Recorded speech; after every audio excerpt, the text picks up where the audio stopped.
Hello everyone, हमारे channel पे आप सबका स्वागत है। कैसे हैं आप लोग? आई होप अच्छे होंगे, आपकी तैयारी अच्छी चल रही होगी। तो आज हम करेंगे यूपी ट्रिपल एससी के पीवाईक्यूज, जिसमें हम सब्जेक्ट वाइज पीवाईक्यूज को देखेंगे जो कि अभी तक आपके यूपी ट्रिपल एससी के विभिन्न एग्जामों में पूछे गए हैं। इसमें हमने सबसे पहले पॉलिटी चैप्टर शुरू किया है, जिसमें दो चैप्टर्स आपके हो गए हैं। एक भारत का संवैधानिक विकास और उद्देश्य का। आज हम क्वेश्चंस देखेंगे नागरिकता के और मूल अधिकार के। तो चलिए सबसे पहला क्वेश्चन देखते हैं। किसी व्यक्ति को भारत के एक नागरिक के रूप में मान्यता प्रदान करना भारत के संविधान के डैश के अधीन है। किसी व्यक्ति को भारत के एक नागरिक के रूप में मान्यता प्रदान करना कौन से अनुच्छेद के अंतर्गत है? अनुच्छेद 2 से 4, अनुच्छेद 12 से 14, अनुच्छेद 5 से 7 या अनुच्छेद 1। ठीक, तो नागरिकता का प्रावधान किस अनुच्छेद से ऑप्शन के हिसाब से है? यह है अनुच्छेद 5 से अनुच्छेद 7 तक। किसी व्यक्ति को भारत के एक नागरिक के रूप में मान्यता प्रदान करना भारत के संविधान के अनुच्छेद 5 से 11 के अधीन है। ठीक है, नागरिकता के प्रावधान अनुच्छेद 5 से 11 के अधीन है। और ये कौन से भाग में आते हैं? ये आते हैं भाग 2 में। भाग 2 में।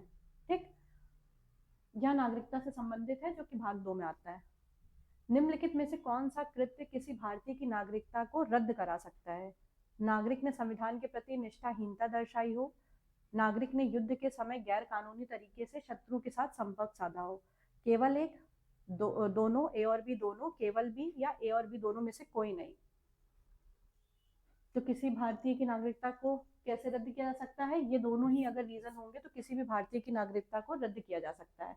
अगर उसने संविधान के प्रति निष्ठाहीनता दिखाई है, या उसने युद्ध के समय गैर कानूनी तरीके से शत्रु के साथ संपर्क रखा हो। ठीक है, तो इसका उत्तर हो जाएगा ए और बी दोनों। और नागरिकता के बारे में प्रावधान भाग 2 में अनुच्छेद 5 से 11 तक दिया गया है। और इस अनुच्छेदों से स्पष्ट होता है कि किसी भी भारतीय नागरिक की नागरिकता का परित्याग करने पर, नागरिक द्वारा संविधान के प्रति निष्ठाहीनता दिखाने पर, या अन्य देश की नागरिकता स्वीकार करने पर, या सरकार द्वारा नागरिकता छीनने पर, तथा युद्ध के समय शत्रु से गैर कानूनी तरीके से संपर्क रखने पर आदि कई कारणों से नागरिकता को समाप्त किया जा सकता है या रद्द किया जा सकता है। ठीक है, कई रीजन है। कौन कौन से? कि अगर वो उसने किसी और देश की नागरिकता ले ली हो, ठीक है, या अपने संविधान के प्रति निष्ठाहीनता दिखाई हो, ठीक, या सरकार को अगर लगे कि ये व्यक्ति ठीक नहीं है, इससे ले लेनी चाहिए नागरिकता, तो ये रीजन, या फिर युद्ध के समय अगर उसने शत्रु देश के साथ मिलकर कोई काम किया हो तो उससे भी नागरिकता छीनी जाती है। भारत के संविधान का निम्नलिखित में से कौन सा भाग नागरिकता से संबंधित है? भाग 6, भाग 2, भाग 8 या भाग 12? तो नागरिकता से संबंधित भाग है भाग 2। भाग 2 में 5 से 11 तक नागरिकता से संबंधित प्रावधान है। और भाग 1 में क्या है? भाग 1 में संघ और उसके राज्य क्षेत्र है। ठीक है, भाग 3 का संबंध मौलिक अधिकारों से है, और भाग 4A का संबंध मूल कर्तव्यों से है। भारत के सर्वोच्च न्यायालय के मुख्य न्यायाधीश हैं कौन? केशवानंद भारती, पी सदाशिवम, मार्केंड काटजू या सूर्यकांत? तो देखिए, ये क्योंकि पीवाईक्यू है, तो ये उस समय के, जब भी ये प्रश्न आया था उस समय के चीफ जस्टिस के बारे में पूछ रहा था। लेकिन वर्तमान में कौन है?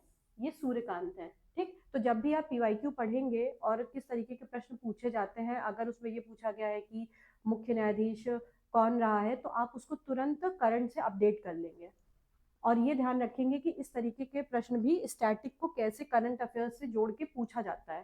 ठीक है, देखिए, जब प्रश्न पूछा गया था तो उस समय पी सदाशिवम थे। ठीक है, लेकिन वर्तमान में कौन है? वर्तमान में सूर्यकांत है। ये कब बनाए गए थे? 24 नवंबर 2025 को। भारत की नागरिकता निम्नलिखित में से किसके द्वारा प्राप्त की जा सकती है? भारत की नागरिकता निम्नलिखित में से किसके द्वारा प्राप्त की जा सकती है? मतलब कोई भी भारत का नागरिक कैसे बन सकता है? जन्म से, वंशानुक्रम से, देशीयकरण से, या इनमें से सभी? तो इनमें से सभी। अगर कोई किसी का भारत में जन्म होता है तो वो भारत का नागरिक बन सकता है। उसका वंश है भारतीय तो वो बन सकता है। देशीकरण से भी बन सकता है। ठीक है, और देखिए, भारत की नागरिकता और जन्म, वंशानुक्रम से, देशीकरण से, पंजीकरण से और भूमि विस्तार के माध्यम से भी प्राप्त की जा सकती है। ठीक, लेकिन ये जो जन्म से है, इसमें राजनयिकों के बच्चे और विदेशियों के बच्चे शामिल नहीं होंगे। ये इंपॉर्टेंट है, ये ध्यान रखिएगा। ये इसके एक्सेप्शंस हैं। गृह मंत्रालय द्वारा जारी आंकड़ों के अनुसार किस देश के लोग भारत की नागरिकता लेने में सबसे आगे रहे हैं? पाकिस्तान, बांग्लादेश, नेपाल या श्रीलंका? तो सबसे ज्यादा आगे रहे हैं पाकिस्तान के। अगर हम गृह मंत्रालय के 2011 के आंकड़ों के अनुसार देखें तो भारत की नागरिकता प्राप्त करने वाले विभिन्न देशों में पाकिस्तान के लोग सबसे आगे हैं। बाकी इसके अलावा और कौन से देश हैं? अफगानिस्तान, बांग्लादेश और श्रीलंका के। ठीक है, ये हमारे नागरिकता से संबंधित कुछ प्रश्न थे जो आपके पीवाईक्यू में पूछे गए थे। अब हम चलते हैं मूल अधिकार के प्रश्नों पे। संविधान के किस अनुच्छेद में सर्वोच्च न्यायालय के न्यायाधिकार क्षेत्र के बारे में बताते हुए इसे दिशा निर्देश, आदेश या रिट जारी करने का अधिकार प्रदान किया गया है? मतलब रिट जारी करने का अधिकार कौन से अनुच्छेद में है? तो यह है अनुच्छेद 32 में। देखिए अनुच्छेद 32 इसको क्या कहते हैं? संवैधानिक उपचारों का अधिकार के रूप में भी जाना जाता है। इसे मौलिक अधिकार लागू कराने के लिए सर्वोच्च न्यायालय के समक्ष याचिका दायर करने का अधिकार होता है और 5 प्रकार के आदेश या रिट जारी किए जा सकते हैं। बंदी प्रत्यक्षीकरण, हैबियस कॉर्पस, परमादेश, मैंडमस, प्रतिषेध, प्रोहिबिशन, उत्प्रेषण, सर्टियोरी और अधिकार परीक्षा, क्यो वारंटो। ठीक है, और उच्चतम न्यायालय कौन से अनुच्छेद के तहत रिट जारी कर सकता है? यह अनुच्छेद 226 के तहत। ठीक, ये ध्यान रखेंगे कि सुप्रीम कोर्ट का किस अनुच्छेद के तहत है? 32, और उच्च न्यायालय को 226 के तहत ये अधिकार प्राप्त है। भारतीय संविधान का अधिकारों से संबंधित है। भारतीय संविधान का कौन सा भाग मौलिक अधिकारों से संबंधित है? भाग 4, भाग 3, भाग 1 या भाग 2? यह है भाग 3। भारतीय संविधान के भाग 3 में अनुच्छेद 12 से 35 तक 6 मूल अधिकारों का प्रावधान है। ठीक है, जिसमें क्या है? शोषण के विरुद्ध अधिकार के बारे में दिया गया है। इसमें 2 अधिकार छूटे हैं। देखिए सबसे पहला क्या है? समता का अधिकार।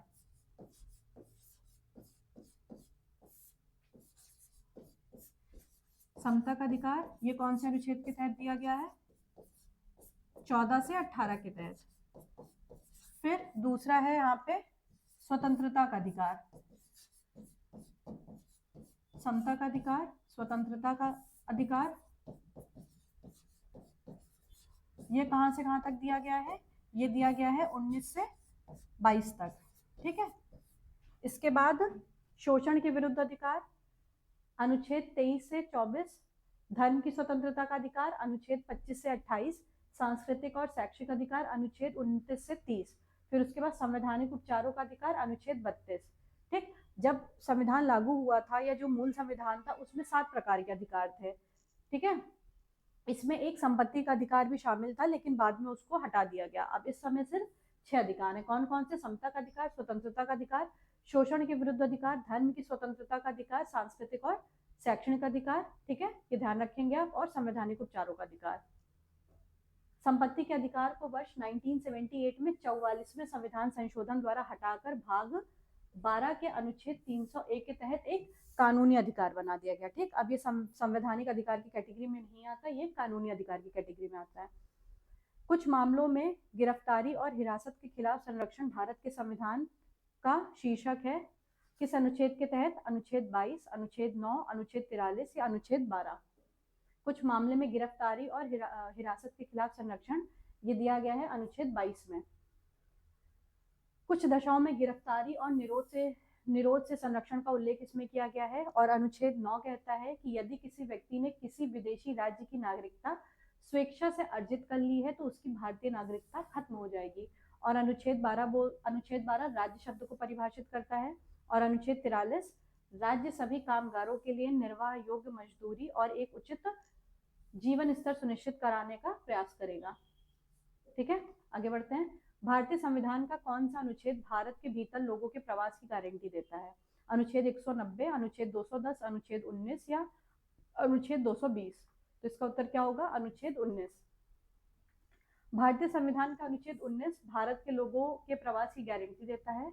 भारतीय संविधान के अनुच्छेद 19 के तहत भारत के प्रत्येक नागरिक को 6 प्रकार के मौलिक स्वतंत्रता की गारंटी दी गई है, जिसमें 19A है बोलने की स्वतंत्रता, 19B शांतिपूर्ण बिना हथियार और एकत्रित होने और सम्मेलन करने की स्वतंत्रता, 19C है संघ बनाने की स्वतंत्रता, 19D है देश के किसी भी क्षेत्र में आवागमन की स्वतंत्रता, 19E है देश में किसी भी क्षेत्र में निवास करने की स्वतंत्रता, और क्या है 19G व्यापार और जीविका चलाने की स्वतंत्रता।